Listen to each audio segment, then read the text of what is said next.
कहाँ से आने कितने बनाए धरे होंगे। सभी देवी के लाने तैयार थे। दादू जी आए और बैठ के सबको बोले हाँ भैया सब तैयार हो जाओ। बैठ के कीर्तन कराने लगे। 1-2 घंटा कीर्तन कराया तो आदमी कले के काम रहा जो पंगत। तुम लोग इतने मूर्ख हो जो कल खाई थी पंगत वो तो हगे आए तुम्हारे पास। हमारी जब पंगत सुनते में इस लोक में सुख हो परलोक में सुख हो। आए थे हमारी जब नाम की पंगत आए की करने तो आए तो सबसे कीर्तन करा। एक बात और विशेष कहते एक बात विशुद्ध ये है अभी चर्चा हुई कि हर चीज में मिलावट है। पहले दूध में पानी मिलाया जाता था अब पानी में दूध हमें लग जाया है। अब दूध में नहीं मिलत पानी अब वही में कुछ ने काका मिलाओ सब पाउडर मिला दी मिला दी। अब तो दूध नाम रह गया दूध नहीं रह गया। कथावाचक कथा करने में 1 घंटे के यहाँ गए थे बम्बई गए थे दिल्ली गए थे फिर वहाँ उन्होंने ऐसा स्वागत किया। वहाँ नाश्ते में जलेबी खिलाई गई तो जजमान छील करके जलेबी खिला रहा था। अब कने तो स्टेज पे बैठ के गप्पे हाँकर फिर उसने इतनी दक्षिणा दी। मैंने कहा भैया इतनी नहीं चाहिए। इतना झूठ बोले कि कितना झूठ बोले। तो पहले अपनी कथा सुनाए आप कथा फिर बाप कथा फिर पूत कथा फिर राम कथा। तो इस तरह से कथा विशुद्ध नहीं बची है। कथा के नाम से नौटंकी होने लग गई है। एक बार हनुमान जी का अवतार थे श्री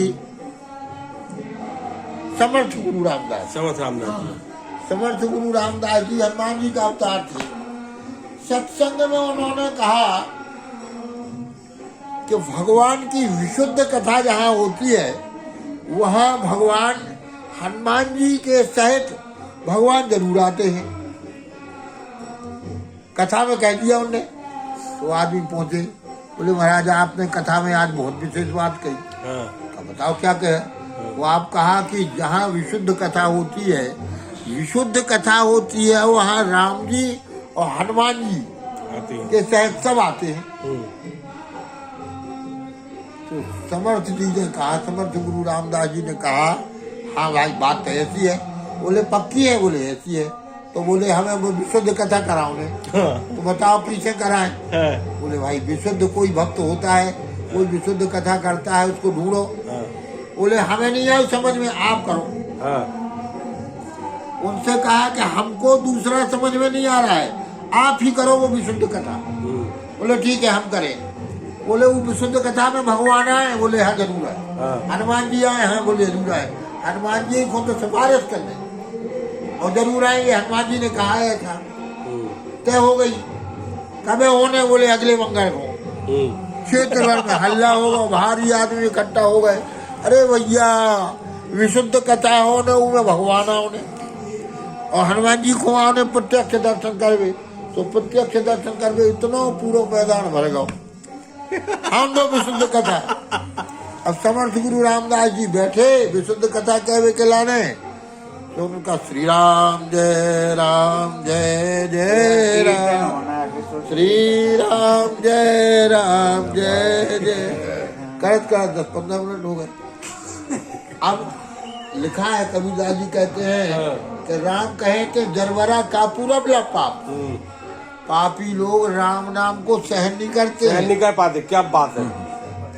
करे तो 10-15 मिनट जो उकड़ गए तो आदमी तना खकलाने आध घंटा हो गया 1 घंटा हो गया तो बगलवाए से कही सुना ये महात्मा आए इन्हें जलगत के सबकी राम राम कचरे में उन्हें काय को भैया काय को भगवान ने काय को हनुमान जी ने ये तो राम जीव दो। अब 1 घंटा तो हो रहा और जो श्री राम जय राम जो गमत तो काय चलो तो उन्हें खुर्रिया लगी। अच्छा जिग्गा होने गयो आज चलो सूर ने उठी तो बगलवान का काय जाए आई वो तो जिग्गा मत तो मैं काय भगवान काय तो एक एक खिर लगी तो जोट हो फिर बोट हो, ऐसे करके कई बार लाएंगे उन्हें दर्शन। सब उठ गए। समर्थ गुरु रामदास जी ने हनुमान जी से प्रार्थना की थी कि हमने लोगों को कह दिया है कि विशुद्ध कथा में आपका दर्शन होगा। हनुमान जी ने कहा कि हम राम जी से प्रार्थना करेंगे। राम जी ने कह दिया ठीक है हनुमान जी हम चलेंगे, लेकिन हमें ऐसा नहीं लगता कि विशुद्ध कथा के श्रोता धरती पे हुए हैं। तो भगवान को आने की गारंटी, हनुमान जी के आने की गारंटी समर्थ गुरु रामदास जी ने कह भी दिया था कि निश्चित ठाकुर जी आएंगे, हनुमान जी आएंगे। लेकिन उन एवियन ने ऐसे धरो टुक्का लगाओ, अरे काय खो ऐसे कीर्तन कराने श्री राम जय राम जय जय राम। तो बेउठे हो 12-1 बजे पूरा पंडाल खाली हो गया। इतने में साक्षात राम जी और हनुमान जी पधारे कि समर्थ हम आ गए हैं, दर्शन करो। तो समर्थ गुरु जी जोर जोर से चिल्ला के करें, अरे भैया साक्षात ठाकुर जी आ गए, हनुमान जी आ गए हैं, सब लोग दर्शन करो दर्शन करो। राम जी ने कहा समर्थ गुरु जी आप दर्शन करो, बाकी लोग तो अपने घरे चले गए, उन्हें कोई को दर्शन की। तो जब भगवान ऑप्शनल है हमारे लाने, भगवान हमको महत्व नहीं रखते हैं, नाम की हमको महिमा यदि नहीं समझ में नहीं आती है, तब फिर इस तरह से कुछ नहीं होने वाला। तो भगवान कृपा करें। धन्यवाद आप दीक्षित जी को जो ये पवित्र कार्य कर रहे हैं, बहुत बढ़िया है। और भैया प्रेमी लोगों का कीर्तन तो बहाना है, बहाना इस बात का कि प्रेमी लोग इकट्ठे हो, एक दूसरे का सहयोग करके नाम में प्रेम बढ़ाएं, सदाचार में प्रेम बढ़ाएं, सदगुरु के नियमों को एक दूसरे को निरीक्षण करके कि भैया ऐसा करना चाहिए, तुम काय नहीं करा तुम भी करो, ऐसा तो करो। ये अच्छी बात है, यही सत्संग कहलाता है। ये बहुत अच्छी बात है। जल्दी चले गए।